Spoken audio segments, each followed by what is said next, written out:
Thank you for plugging into this Family Life News podcast, streaming issues-driven, family-focused news.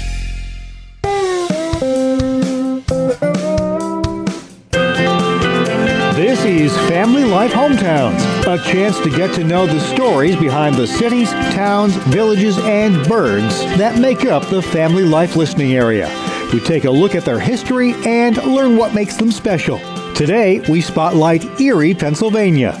Let's start with the name itself, which derives either from the Great Lake whose shore it rests upon, and or the Native American tribe known in English as the Eries, with a Z on the end, who took up residence on the lake's fertile shores. Then, in the mid-1600s, the Eries were conquered by the Iroquois Confederacy. A century later came European settlers. Jeff Sherry is an educator with Erie's Hagen History Center. So when the French come in the 1750s, what they're trying to do is to build a series of forts that will link the Great Lakes to their possessions in Louisiana. This whole eastern half of the United States is trackless forest, and what they're trying to do is use the rivers and the creeks to move goods and men. The French built their first fort on Presque Isle, then added a second, Fort Le Boeuf, in what is now Waterford. The two forts were key posts as French and then British forces fought for territory in the late 18th century until the French eventually said au revoir to the region. And they're followed by the English and then, of course, the American military. And then after the Revolutionary War, this becomes an American city. And the city is laid out mid-1790s and grows from there. It doesn't see a huge growth until after the War of 1812. But then Erie took off, fueled by its unique Great Lakes access. Commodore Oliver Hazard Perry assembled a fleet of gunboats and brigs that proved triumphant in the 1813 Battle of Lake Erie. Perry gained fame by flying a flag bearing the dying words of American naval officer James Lawrence, "Don't give up the ship." One of those legendary wooden sailing ships, the brig Niagara, lives on in replica form, keeping maritime history alive on the Great Lakes. Sherry says Erie owes a lot to that 7-mile-long finger of land that juts out into the lake, Presque Isle. It creates a sheltered harbor, thought by many to be one of the best harbors on the Great Lakes. This is why Perry will build his fleet here.